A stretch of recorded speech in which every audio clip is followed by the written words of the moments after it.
ওই যে 1 কোটি টাকার গরু অমুক জায়গায় চাইছে দাম 50 লাখ টাকার গরু বিক্রি হয়েছে, 30 লাখ টাকার গরু বিক্রি হয়েছে। নতুন তরুণ উদ্যোক্তারা এই সেক্টরে আইসা ভাই বাপের টাকা কেমন মারা খাইতেছি যেটা বলার মতো না। কিভাবে? কারণ ওই যে একজন বলছে যে আমি 30 লাখ বেচছি, আর একজন বাংলার 30 লাখ টাকা, 20 লাখ টাকা, 10 লাখ টাকা, এটা কি চাকরিখানি কথা ভাই? এই ফাজলামির কারণে কিছু বড় লোকদের ছেলে মেয়ে আছে, ওরা করছে কি এখানে ইনভেস্ট করছে লাখ লাখ টাকা ইনভেস্ট করছে। এখন সবাই তো ওই খাদ্যের দোকানে যায়, কয় দানাদার খাদ্য দেন। সবাই মনে করেন যে 5 টাকা গাড়ি নিয়ে যায়, যাওয়ার পরে এই খাদ্যের দাম বাড়ার একমাত্র কারণ হচ্ছে এই যে গরুর প্রতিযোগিতার কারণে। 1 কোটি 50 লাখ 30 লাখ, আল্লাহর বেটাদের মনটা কি যে কয় রে ভাই, এখন মনটা বুঝাইতে পারতেছি না। 10 লাখ 30 লাখ এই কথা শুই না ইয়ং জেনারেশন খামার জগতে ঢুইকা এই আমরা যে প্রান্তিক খামার আছে, আমাদের প্রান্তিক খামারের বুয়া মেরে ছেড়ে দিছে। এর জন্য দায় নিতে হবে যারা এই যে ইম্পোর্টের গরু আনতেছেন, তাদের বিরুদ্ধে সোচ্চার আমাদের মানববন্ধন করতে হবে। সরকারিভাবে এগুলাকে না ঠেকাইতে পারলে আমাদের এই খামার সেক্টর ধ্বংস হবে। আমার এই ভিডিওগুলো হয়তো খারাপ শোনা যাচ্ছে আপনাদের কাছে, কিন্তু আপনারা জ্ঞান চক্ষু খুলেন।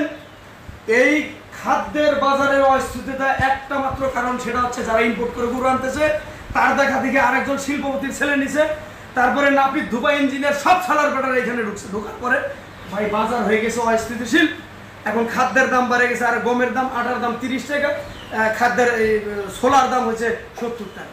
এটা একটা মাত্র কারণ, আমাদের এই ইম্পোর্ট করতেছি 10 লাখ টাকা, 30 লাখ, 1 কোটি এরকম করে লোভে পড়া বিভিন্ন ধরনের ব্যাংকে টাকা না থুয়া, এখন ব্যাংকে টাকা জমা না থুয়া, বাড়িতে টাকা না থুয়া, জমি জায়গা না কিনা, বাড়ি গাড়ি না করে ছেলে বাপেকে বুঝায় বাবা এই ব্যাপার একটা গরুর দাম 1 কোটি টাকা, একটা গরুর দাম 30 লাখ টাকা, বেচলেই না। মানে এমন একটা সুদূর বুদূর স্ট্যান্ডিং হয়ে গেছে। এখন প্রান্তিক খামারি মাঝখান থেকে আমরা গেছি মারা। তো আমার বিরুদ্ধে অনেক লোক লাগছিলেন, উচিত কথা বলছে, উচিত কথা বইলা যাবে। এত যদি কোনো হালার যদি জ্বালা পড়া শুরু হয়, জ্বলে লাভ নাই ভাই, কারণ আমি বাস্তবমুখী কথাগুলো বলছি। একমাত্র বাজারে খাদ্যের দাম অস্থিতি, এটা আপনাদের জন্য।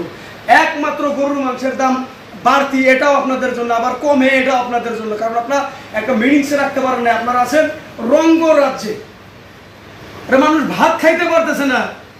আপনি গরুর দাম চান 1 কোটি টাকা, আপনাকে দেখা আপনি গরুর দাম চান 50 লাখ টাকা, আপনি কোন যে আমি 30 লাখ বেচছি।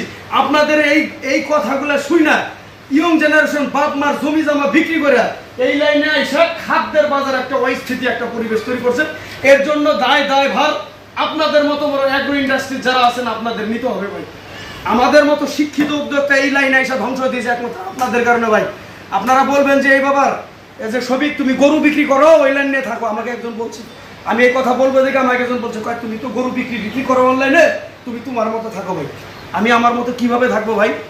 আপনি এই যে শোনেন, এই ক্যামেরাটা নিয়ে এসে তো, এই গরুটা 10 লিটার দুধ দিতেছে, সাথে একটা সার বাছুর, বিক্রয় প্রাইস হয়েছে 1,60,000। এইখানে এই যে সাদা গরুটা দেখতেছেন, এটার সাথে আছে এই বাছুর, বিক্রি করছি 1.5 লাখ টাকা। আমার প্রশ্ন হয়েছে, আমি ধরলাম ওটার 10 লিটার দুধ, ওটা জেনুইন 10 লিটার, ওটা 12-13 লিটার, সব মিলিয়ে আছে ধরেন 20 লিটারের দুধ। কথার কথা সব বাদ দিয়েছি, এই নতুন উদ্যোক্তার দুধ দহন করতে পারতেছে কম, আমি এসে সব কিছু শিখাই দিলাম। আমার প্রশ্ন হচ্ছে, এই 3 লাখ টাকায় গরুগুলা কোথায় ঢোকা হয়েছে ভাই? শফিক কোনো নতুন উদ্যোক্তার গোয়া মারা নাই ভাই।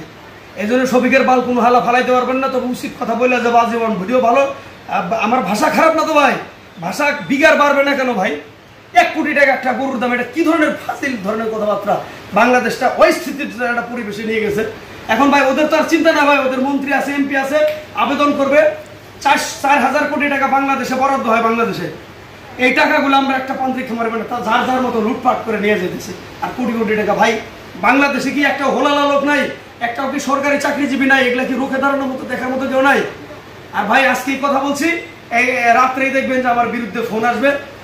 প্রিয় দর্শক, আসসালামু আলাইকুম। আপনাদের আজকে একটি নতুন খামারের তথ্যচিত্র তুলে ধরবো। আপনি কিভাবে খামার করলে সফলতা অর্জন করতে পারবেন, কত টাকা বাজেট দিয়ে খামার করবেন, এই বিষয়টাই আমি আপনাদের জানাবো ইনশাল্লাহ। আপনারা আমাদের সাথেই থাকবেন।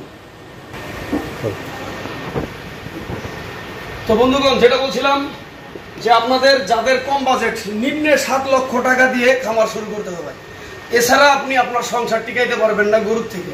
তবে হ্যাঁ, যদি আপনি কোনো ছোটো মোটো কর্পোরেটের চাকরি করেন, গার্মেন্টসের চাকরি করেন, বা একটা মুদির দোকান করে, বা আপনি একটা বেসরকারি এনজিও চাকরি করেন, তাদের জন্য আবার ঠিক আছে কি, চাকরি থাকা অবস্থায় 2-3টা গরু বাড়িতে কিনে দেবেন, বাবা মা ভাই ব্রাদার বউ বা বাচ্চা কাচ্চা তারা লালন পালন করবেন। ওইখান থেকে আস্তে আস্তে তারা বেশ কিছু তথ্য শিখবে, শেখার পরে যখন একটু স্ট্রং হবে বা আপনার চালান পাতি অনেক বাড়লো, তারপরে আপনি খামারটা চাকরি ছেড়ে দেন, সমস্যা নাই। কিন্তু চাকরি ছেড়ে দিয়ে হুট করে খামার করবেন, আপনি কিন্তু ভাই খামারে সর্বপ্রথমে মার খাবেন। এটা এমন কোনো ভান্ডার না যে টাকার গাছ গাড়ে নাই, যে আপনি 3 লাখ টাকা ঘটাইছেন একবারে প্রতি মাসে 6 লাখ করে আসবে, এটা কিন্তু না ভাই। 1 লাখ করে 50,000 এটাও আসবে না। আপনার এই খামার ম্যানেজমেন্টটা শিখতে গেলেও একটা সময়ের প্রয়োজন আছে। নিম্নে আপনার 2 বছর, ঊর্ধ্বে 4 বছর। কিভাবে এটা আমি বলতেছি, 2 বছর কিভাবে? আপনি এরকম 2টা প্রেগনেন্ট গাভী অথবা গাই বাছুর বাড়িতে কিনে দিলেন, আপনার বউ বাচ্চা সবাই লালন পালন করলো, বাচ্চাগুলো বড় হয়ে গেলো, আপনি সেল করে আবার একটা অ্যাডাল্ট গরু নিয়ে আসলেন, আবার একটা প্রেগনেন্ট গরু নিয়ে আসলেন। আপনি কথাটা বুঝেন? কারণ এই বাচ্চাগুলোকে ডেভেলপ করাতে গেলে 2-3 বছরের সময়ের ব্যবধান। তাইলে আমি 3টা বাচ্চা বিক্রি করি, একটা গাই বাচ্চা কিনবো অথবা প্রেগনেন্ট কিনলাম, সমস্যা নেই। এটা আপনার আস্তে আস্তে এটা বাড়তেছে। তো বিষয়টা হচ্ছে যে এইখানে দেখেন আমরা যেটা করছি, এটা আমাদের এক বন্ধুর গরু আর কি, বন্ধুর খামার করে দিয়েছে, কিন্তু নতুন উদ্যোক্তা। এই গায়ের সাথে এই যে বাছুর আছে, কথাটা বুঝি, আবার এই গায়ের সাথে এই যে একটা বাছুর আছে, আবার এটা প্রেগনেন্ট আছে, আবার এইটার সাথে এই যে একটা বাছুর আছে। এখন বিষয়টা হচ্ছে তাহলে এইখানে যে আপনার মনে করেন যে 3টা গাভী 3টা বাছুর, 6 মাস পালন করার পরে যদি বিক্রি করে, তারপরে 1.5 লাখ টাকা, বাছুর 3টা 1.5 লাখ টাকা দিয়ে ভালো একটা ফ্রিজিয়ান গাভী কিনতে পারবেন, একটা আবার জার্সি গাভী কিনতে পারবেন। তাহলে ওই গরুগুলো যদি 10 লিটার করে দুধ দেয়, আপনি একটা এদিকে কিন্তু এটা আগায় গেলেন। ঘটনা হচ্ছে তারপরে কি করবেন, এই গাইগুলো যদি আপনি বলেন যে ফ্যাটেনিং করে মাংস হিসেবে বেচবো, তারপরে আপনি প্রফিট করতে পারবেন। যদি বাচ্চা উৎপাদন করতে পারেন, তারপরে প্রফিট করতে পারবেন। এই গরুগুলো কিন্তু খায় কম, আপনার ফিডব্যাকটা ভালো দেয়। ফিডব্যাকটা কিভাবে দেয়? এগুলোর পিছনে এত খরচ হয়, একটু কুশল আসলে, একটু সাধারণ খড় ঘাস, একটু ডিওয়ার্মিং, এগুলা করলেই না। এখন চলে আসেন এদিক দিয়ে, একটু ক্যামেরাটা নিয়ে আসেন। এখানে একটা জার্সি গরু, এটার সাথে আছে একটা এই যে ষাঁড় বাচ্চা, হ্যাঁ, আমার খামার থেকেই কেনা। তো বিষয়টা হচ্ছে এই যে একটা ফ্রিজিয়াম বকনা, এটা কিন্তু মুন্ডি, আবার এর এইখানে মা আছে এই যে ফ্রিজিয়াম। তো এই 2টা গরু কিন্তু আমাদের অলরেডি 14-15 লিটার করে দুধ দিচ্ছে। এখন বিষয় হচ্ছে যে এই বকনাটা মনে করেন যে অ্যাডাল্ট হইতে হইতে সে একটা বাচ্চা উৎপাদন করতে পারবে। এই ষাঁড় গরুটা যেহেতু এটার বাচ্চা, এটা বিক্রি করে সে আর একটা ভালো প্রেগনেন্ট গরু অথবা 2টা বিক্রি করে একটা গাই বাছুর নিতে পারবে। তো আমাদের খামার শুরু করতে গেলে এরকম করে করতে হবে। এখন ফেসবুকে ইউটিউবে মেলা পণ্ডিত আছে ভাই, এগুলা পণ্ডিত হয়ে লাভ নাই ভাই। পণ্ডিত হইতে গেলে বাস্তবিক জ্ঞান থাকা লাগবে। আজকে 13-14 বছর থেকে মনে করেন যে কলায় খারাপ কথা আডি বান্ধি নেই ভাই, এখান থেকে কিছু একটা বিদ্যা অর্জন করছি। বিষয় হচ্ছে যে এগুলো তো একদিনে আমি সবিখ্যাত বড় হয়নি। তা আমি যে এই কথাগুলো বললাম, একটা নতুন খামারের জন্য কতটুকু মেসেজ দিতে পারছি আমি বুঝবো। যদি আপনার জ্ঞান থাকে তাহলে বুঝবেন যে না, ছেলেটা ঠিক কথাই বলছে। হ্যাঁ, তো বিষয়টা হচ্ছে হুটহাট ভাবে কোনো সিদ্ধান্ত নেওয়া যাবে না। সেখান থেকে পারেন গরু নেওয়া যাবে। আপনার বিশ্বস্ত প্রতিষ্ঠান, আপনি যাচাই বাছাই করলেন, আসলে লোকটা কেমন, বাঁচতে পারলেন না, তার সম্পর্কে না যায় না, কিছু করবেন না। হুট করে ফেসবুকে দেখে কোন যে ভাই এটা 10 লাখ 2 লাখ। আবার বর্তমানে 1 কোটি টাকা একটা গরুর দাম ভাইরাল।